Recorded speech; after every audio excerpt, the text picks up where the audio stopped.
Olá, sejam muito bem-vindos, Gleice, psicóloga por aqui. E eu gostaria de começar esse vídeo com uma frase de uma professora minha da faculdade, que diz o seguinte: nenhuma pessoa acorda pela manhã, apoia os dois pés no chão e diz: hoje eu vou cometer a maior besteira da minha vida. Ninguém diz isso. Ninguém faz isso. Mas a gente erra mesmo assim. E o que eu quero dizer com essa frase, por que eu trouxe essa frase?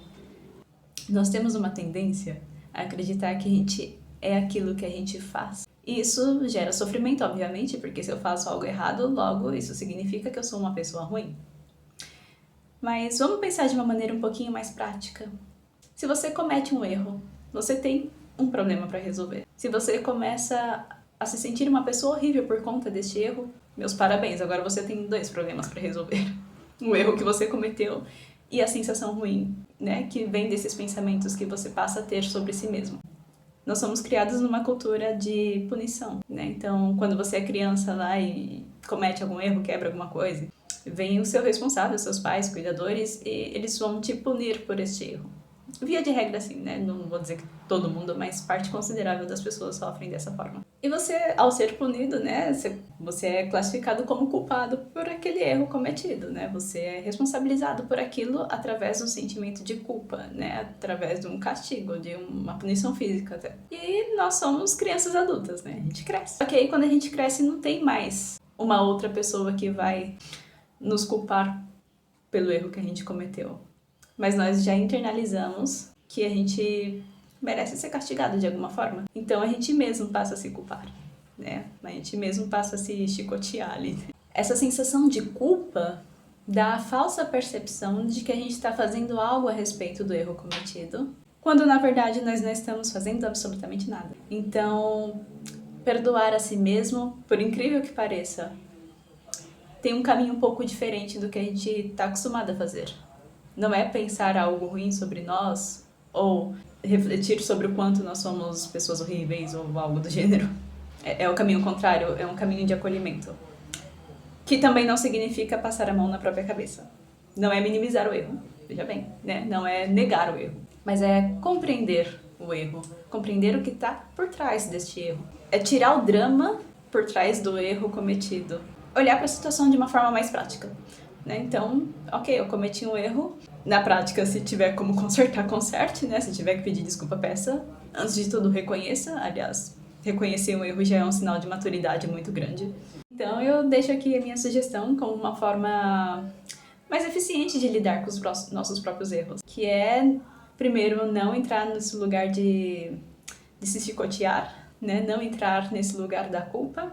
Uma forma mais eficiente da gente lidar com os nossos erros é olhar com coragem para os nossos defeitos. E aí você vai entender porque muitas pessoas preferem ficar no lugar de culpa, ainda que não seja uma decisão consciente. Porque olhar para os nossos defeitos implica aceitar verdades duras sobre nós mesmos. E para conseguir fazer isso sem se sentir culpado novamente, né? Sem se sentir uma pessoa horrível por ter tal defeito, é se afastar um pouco, né? Olhar para o defeito como se fosse algo que não pertence a você, mas que por algum motivo você precisou desenvolver por uma questão de sobrevivência, né? Ou pela cultura no qual a gente está inserido. Por exemplo, a gente vive numa sociedade competitiva, então é natural que a gente tenha desenvolvido um certo egoísmo na nossa vida. Então nós temos esse defeito. E olhar para isso e buscar combater isso é mais eficiente e no longo prazo faz com que a gente reduza os nossos erros em relação a isso. A ideia é essa, pelo menos. E assim para todos os outros defeitos que você for encontrando em si mesmo. Aliás, estudar os próprios defeitos é uma excelente forma de autoconhecimento, né? Porque você primeiro vai saber as coisas que te atrapalham, que faz com que você cometa erros. Mas também vai saber por que você precisou desenvolver isso. Então, eu vou dar um exemplo, assim, isso é muito comum, já apareceu para mim com pacientes com essas questões, né?